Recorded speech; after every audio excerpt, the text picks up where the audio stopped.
ವಾಲ್ಮೀಕಿ ನಿಗಮ ಮಂಡಳಿಯಲ್ಲಿ ಆಗಿರುವಂತಹ ಬ್ರಹ್ಮಾಂಡ ಭ್ರಷ್ಟಾಚಾರದ ವಿಚಾರಕ್ಕೆ ಸಂಬಂಧಪಟ್ಟಂತೆ ರಿಪಬ್ಲಿಕ್ ಕನ್ನಡ ನಿರಂತರವಾಗಿ ವರದಿಯನ್ನು ಮಾಡ್ತಾ ಬರ್ತಾ ಇದೆ.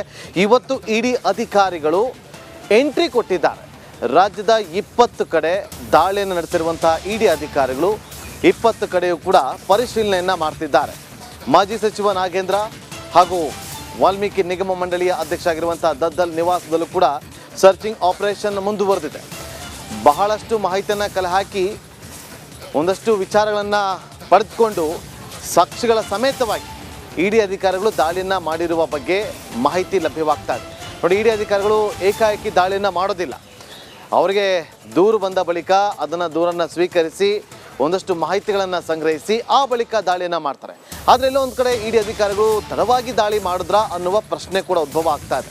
ಇಲ್ಲಿ ಮತ್ತೊಂದು ಕಡೆ ಈಗ 20ಕ್ಕೂ ಹೆಚ್ಚು ಕಡೆ ದಾಳಿ ನಡೆಸಿರುವಂಥ ಇಡಿ ಅಧಿಕಾರಿಗಳು ಪರಿಶೀಲನೆಯನ್ನು ಮುಂದುವರೆಸಿದ್ದಾರೆ. ಇಡಿಯಿಂದ ಶಾಸಕ ನಾಗೇಂದ್ರ ಹಾಗೂ ಶಾಸಕ ದದ್ದಲ್ ವಿಚಾರಣೆ ನಡೀತಾ ಇದೆ. ಶಾಸಕ ನಾಗೇಂದ್ರ ಆಸ್ತಿ ದಾಖಲೆಗಳ ಮೇಲೆ ಇಡಿ ಅಧಿಕಾರಿಗಳು ಕಣ್ಣನ್ನು ಇಟ್ಟಿದ್ದಾರೆ. ಬಳ್ಳಾರಿ ಹಾಗೂ ಬೆಂಗಳೂರಿನಲ್ಲಿರುವಂಥ ಆಸ್ತಿಗಳ ಪರಿಶೀಲನೆ ಆಗ್ತಾ ಇದೆ. ನಿಗಮದ ಅಧ್ಯಕ್ಷ ದದ್ದಲ್ಗೆ ಸೇರಿದಂಥ ದಾಖಲೆಗಳ ಪರಿಶೀಲನೆ ಕೂಡ ಆಗ್ತಾ ಇದೆ. ರಾಯಚೂರಿನಲ್ಲಿ ದದ್ದಲ್ಗೆ ಸಂಬಂಧಪಟ್ಟಂತೆ ಪರಿಶೀಲನೆಯನ್ನು ಕೂಡ ಮಾಡ್ತಾ ಇರುವಂಥ ಇಡಿ ಅಧಿಕಾರಿಗಳು 20 ಕಡೆ, ರಾಜ್ಯದ 20 ಕಡೆ ನೋಡಿ, ದದ್ದಲ್ ಹಾಗೂ ನಾಗೇಂದ್ರ ಅವರಿಗೆ ಸಂಬಂಧಪಟ್ಟಂಥ ನಿವಾಸ, ಅವರ ಕಚೇರಿ, ಶಾಸಕರ ಭವನ, ಯೂನಿಯನ್ ಬ್ಯಾಂಕ್ 20 ಕಡೆ ದಾಳಿನ ಮಾಡಿರುವಂಥದ್ದು. 20 ಕಡೆ, ಈ 20 ಕಡೆಯೂ ಕೂಡ ವಿವಿಧ ತಂಡಗಳಿಂದ ಇಡಿ ಅಧಿಕಾರಿಗಳು ಏಕಕಾಲಕ್ಕೆ ದಾಳಿ ನಡೆಸಿ ಮಹತ್ವದ ಮಾಹಿತಿಗಳನ್ನು ಕಲೆ ಹಾಕ್ತಿದ್ದಾರೆ. ಪ್ರಮುಖವಾಗಿ ಈಗ ಈ ಒಂದು ವಾಲ್ಮೀಕಿ ನಿಗಮ ಮಂಡಳಿಯಲ್ಲಿ ಆಗಿರುವಂತಹ ಬ್ರಹ್ಮಾಂಡ ಭ್ರಷ್ಟಾಚಾರ, 187 ಕೋಟಿ ಹಗರಣ, ಅದರಲ್ಲಿ ಹತ್ರ 80 ಕೋಟಿಯಷ್ಟು ಹಣ ಬೇರೊಂದು ಅಕೌಂಟ್ಗೆ ವರ್ಗಾವಣೆ ಆಗಿತ್ತು. SIT ತನಿಖಾ ತಂಡ ತನಿಖೆ ನಡೆಸುವಂಥ ಸಂದರ್ಭದಲ್ಲಿ ಸಾಕಷ್ಟು ಹಣ ಕೂಡ ಪತ್ತೆ ಆಗಿತ್ತು. ಉಳಿದ ಹಣ ಎಲ್ಲಿ ಅನ್ನೋದ್ರ ಬಗ್ಗೆ ಒಂದು ಕಡೆ SIT ತನಿಖಾ ತಂಡ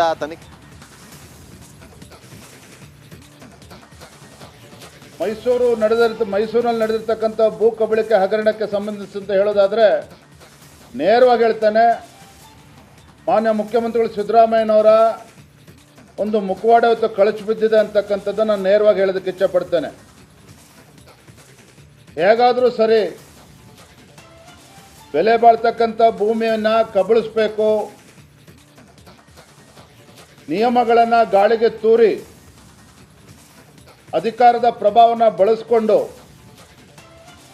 ಪ್ರತಿ ಹಂತದಲ್ಲೂ ಕೂಡ ಅಕ್ರಮ ನಡೆದಿರ್ತಕ್ಕಂಥ ವಾಸನೆ ಇವತ್ತು ಬಡಿತಾ ಇದೆ. ಹಾಗಾಗಿ ಮಾನ್ಯ ಮುಖ್ಯಮಂತ್ರಿಗಳು ರಾಜ್ಯದ ಜನತೆಗೆ ಉತ್ತರವನ್ನು ಕೂಡ ನೀಡಬೇಕಾಗ್ತದೆ.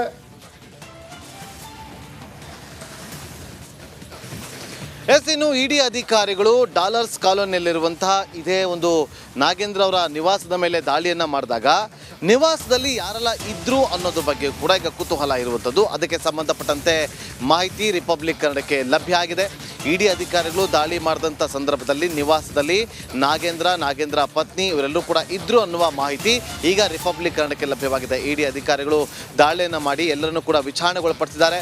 ಅವರಿಂದ ಮಾಹಿತಿಗಳನ್ನು ಕೂಡ ಕಲೆ ಹಾಕ್ತಿದ್ದಾರೆ. ಈ ಒಂದು ಹಗರಣಕ್ಕೆ ಸಂಬಂಧಪಟ್ಟಂತೆ ಇನ್ಫಾರ್ಮೇಷನ್ ಅನ್ನು ಕೂಡ ಕಲೆಕ್ಟ್ ಮಾಡ್ತಾರೆ. ಅಷ್ಟೇ ಅಲ್ಲದೆ ದಾಖಲೆಗಳು ಮನೆಯಲ್ಲಿ ಏನೆಲ್ಲ ಸಿಗುತ್ತೆ ಅದೆಲ್ಲವನ್ನು ಕೂಡ ಪೊಲೀಸ್ ಇಡಿ ಅಧಿಕಾರಿಗಳು ಅದನ್ನು ಪರಿಶೀಲನೆ ಕೂಡ ಮಾಡೋದಕ್ಕೆ ಮುಂದೆ ಹಾಕ್ತಿದ್ದಾರೆ. ಬೆಂಗಳೂರಿನ ಡಾಲರ್ಸ್ ಕಾಲೋನಿಯಲ್ಲಿರುವಂತಹ ನಾಗೇಂದ್ರ ಅವರ ನಿವಾಸ ಏನಿದೆ, ಆ ನಿವಾಸದ ಮೇಲೆ ಈಗ ಇಡಿ ಅಧಿಕಾರಿಗಳು ಬೆಳಗ್ಗೆ ದಾಳಿಯನ್ನು ಮಾಡಿದಾಗ ಆ ಸಂದರ್ಭದಲ್ಲಿ ನಿವಾಸದಲ್ಲಿ ಎಲ್ಲರೂ ಕೂಡ ಇದ್ರು. ಡಾಲರ್ಸ್ ಕಾಲೋನಿ ಮನೆ ಮೇಲೆ ದಾಳಿ ಮಾಡಿದಾಗ ನಾಗೇಂದ್ರ ಅವರ ಪತ್ನಿ, 2 ಮಕ್ಕಳು, ಶಾಸಕರ PA ಹರೀಶ್ ಕೂಡ ಇದ್ದರು. ಇನ್ನು ಮನೆ ಕೆಲಸದವರಾಗಿರುವಂಥ ಮಂಜು ಪಾಂಡು ಕೂಡ ಇದ್ದರು ಅನ್ನುವ ಮಾಹಿತಿ. ಜೊತೆಗೆ 3 ಇಡಿ ಅಧಿಕಾರಿಗಳ ಸಮ್ಮುಖದಲ್ಲಿ ಪರಿಶೀಲನೆ ಕೂಡ ನಡೀತಾ ಇದೆ. ನೋಡಿ, ಇಡಿ ಅಧಿಕಾರಿಗಳು ಏಕಾಏಕಿ ದಾಳಿ ಮಾಡೋದಿಲ್ಲ. ದಾಳಿ ಮಾಡೋದಕ್ಕಿಂತ ಮುಂಚೆ ಜೊತೆಯಲ್ಲಿ ಭದ್ರತಾ ಸಿಬ್ಬಂದಿಗಳನ್ನು ಕೂಡ ಕರ್ಕೊಂಡು ಹೋಗ್ತಾರೆ. ಭದ್ರತಾ ಸಿಬ್ಬಂದಿಗಳ ಸಮ್ಮುಖದಲ್ಲೇ ಅವರು ವಿಚಾರಣೆ ಆಗಲಿ ಪರಿಶೀಲನೆ ಆಗಲಿ ಎಲ್ಲವನ್ನ ಕೂಡ ಮಾಡ್ತಾ ಹೋಗ್ತಾರೆ. ನೋಡಿ, ಇದೇ ವಿಚಾರಕ್ಕೆ ಸಂಬಂಧಪಟ್ಟಂತೆ ಬೆಳಗ್ಗಿನಿಂದಲೂ ಕೂಡ ಇದೇ ಡಾಲರ್ಸ್ ಕಾಲೋನಿಯಲ್ಲಿರುವಂಥ ನಾಗೇಂದ್ರ ಅವರ ನಿವಾಸದ ಮುಂಭಾಗದಲ್ಲಿ ಎಲ್ಲಿ ದಾಳಿ ಆಗಿದೆಯಲ್ಲ ಆ ದಾಳಿ ಆಗಿರುವಂಥ ಜಾಗದಲ್ಲಿ ನಾನು ಕೂಡ ಇದ್ದೀನಿ, ನನ್ನ ಸಹೋದರಿ ನಾಗರಾಜ್ ಕೂಡ ಇದ್ದಾರೆ. ಬೆಳಗಿನಲ್ಲೂ ಕೂಡ ನಾಗರಾಜ್ ಇದೇ ಒಂದು ವಿಚಾರವಾಗಿ ಟ್ರ್ಯಾಕ್ ಮಾಡ್ತಾರೆ, ಎಲ್ಲೆಲ್ಲಿ ದಾಳಿ ಆಗಿದೆ, ದಾಳಿ ಸಂದರ್ಭದಲ್ಲಿ ಇಲ್ಲಿವರೆಗೂ ಏನೆಲ್ಲ ಪತ್ತೆ ಆಗಿದೆ, ದಾಳಿಯ ಆದ ಬಳಿಕ ಮುಂದೆ ಏನು ಅನ್ನೋದ್ರ ಬಗ್ಗೆ ಕಂಪ್ಲೀಟ್ ಆಗಿ ಟ್ರ್ಯಾಕ್ ಮಾಡ್ತಾ ಮಾಹಿತಿಯನ್ನು ಕೊಡ್ತಾ ಬರ್ತಾರೆ. ಈಗಲೂ ಕೂಡ ನಾಗರಾಜ್ನೊಂದಿಗೆ ಲೈವ್ನಲ್ಲಿ ಜಾಯ್ನ್ ಆಗಿದ್ದಾರೆ. ನಾಗರಾಜ್, ಈಗ ದಾಳಿಯಲ್ಲಿ ಹೆಂಡತಿ ಇದ್ರು, ಮಕ್ಕಳಿದ್ರು, ಮನೆ ಕೆಲಸದವರು ಇದ್ರು, ಜೊತೆಗೆ PA ಕೂಡ ಇದ್ರು ಅನ್ನುವ ಮಾಹಿತಿ, ಇವರೆಲ್ಲರೂ ಇದ್ದಾಗ ಇವರ ವಿಚಾರಣೆಗಳು ಹೇಗೆ ನಡೆಯುತ್ತೆ, ಮಾಹಿತಿ ಕೊಡ್ಬೋದಾ?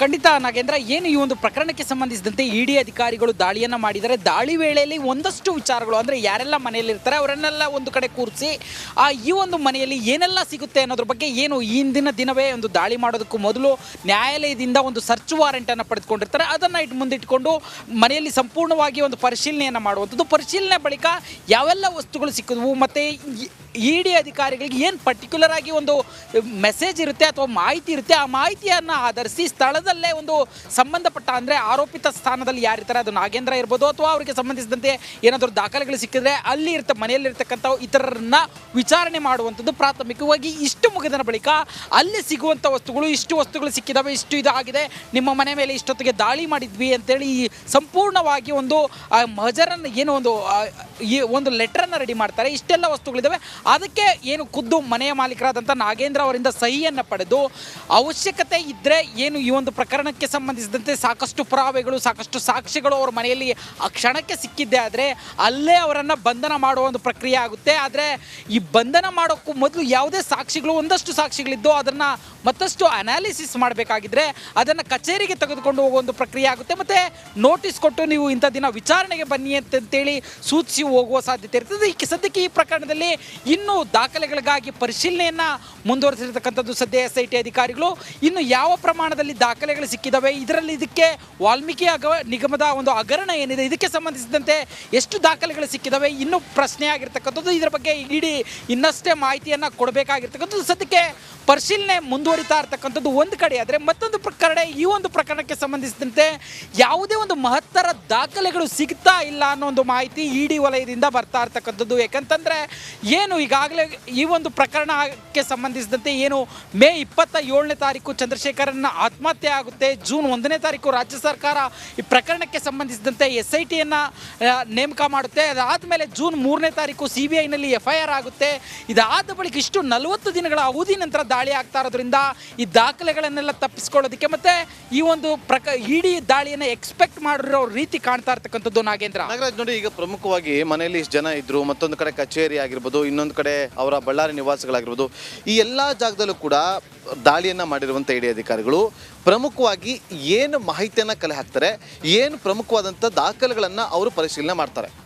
ನಾಗೇಂದ್ರ, ಇಲ್ಲಿ ಪ್ರಮುಖವಾಗಿ ಈ ಒಂದು ಪ್ರಕರಣದಲ್ಲಿ ಕೇಳಿ ಬರ್ತಾ ಇರ್ತಕ್ಕಂಥ ಆರೋಪಗಳು ಏನಂತಂದರೆ, ಮೊದಲಿಗೆ ಏನು CBIನಲ್ಲಿ FIR ಆದಾಗ ಬ್ಯಾಂಕ್ನವರ ಒಂದು ದೂರಿನ ಮೇಲೆ FIR ದಾಖಲಿಸ್ಕೊಳ್ಳುವಂಥದ್ದು, ಅದರಲ್ಲೂ ಬ್ಯಾಂಕಿಂಗ್ ಸೆಕ್ಯೂರಿಟಿ ಮತ್ತು ಫೈನಾನ್ಷಿಯಲ್ ಫ್ರಾಡ್ಗೆ ಸಂಬಂಧಿಸಿದಂತೆ ಏನು ಒಂದು CBIನಲ್ಲಿ ವಿಶೇಷವಾದ ವಿಂಗ್ ಇದೆ, ಆ ವಿಂಗ್ನಲ್ಲಿ FIR ಆಗುವಂಥದ್ದು. ಆದರೆ ಈ ಒಂದು ವಿಂಗ್ಗೆ ಏನು ಕೆಲವೊಂದು ವ್ಯಾಪ್ತಿಯನ್ನು ಮೀರಿ ತನಿಖೆ ಮಾಡುವಂಥ ವ್ಯಾಪ್ತಿ ಇರೋದಿಲ್ಲ. ಹೀಗಾಗಿ ಈ ಒಂದು ಪ್ರಕರಣದ ಬಗ್ಗೆ, ಯಾಕಂತಂದರೆ ಇಲ್ಲಿ ಒಂದಷ್ಟು ಮಾಹಿತಿಗಳು ಬರ್ತವೆ. 187 ಕೋಟಿಯಲ್ಲಿ 87 ಕೋಟಿಯಷ್ಟು ಹಣ ಬ್ಯಾಂಕ್ಗಳಿಗೆ ವರ್ಗಾವಣೆ ಆಗಿದ್ರೆ, ಇನ್ನೊಂದಷ್ಟು ಹಣ ಹವಾಲಾ ಮುಖಾಂತರ ಟ್ರಾನ್ಸಾಕ್ಷನ್ ಆಗಿದೆ ಅನ್ನೋ ಮಾಹಿತಿ CBI ಒಂದು ಪ್ರಾಥಮಿಕ ತನಿಖೆಯಲ್ಲಿ ಗೊತ್ತಾಗುವಂಥದ್ದು. ಈ ನಿಟ್ಟಿನಲ್ಲಿ ಹವಾಲಾ ಅಂದರೆ ಅದು ಅಂತಾರಾಷ್ಟ್ರೀಯ ಮಟ್ಟದಲ್ಲಾಗಿರುತ್ತೆ. ಜೊತೆಗೆ prevention of money laundering act 2002 ಏನಿದೆ, ಯಾವುದೇ ಹಣದ ಆದಾಯದ ಮೂಲವನ್ನೇ ತೋರಿಸಿದಂಥ ಹಣ ಇದ್ದರೆ ಅದನ್ನ prevention of money laundering act ಅಡಿಯಲ್ಲಿ ತನಿಖೆಯನ್ನು ಮಾಡಬೇಕಾಗುತ್ತೆ. ಹೀಗಾಗಿ ಇಡಿ ಅಧಿಕಾರಿಗಳಿಗೆ ಮಾಹಿತಿಯನ್ನು ಕೊಟ್ಟಿರ್ತಾರೆ. ಈ ರೀತಿಯಾದಂಥ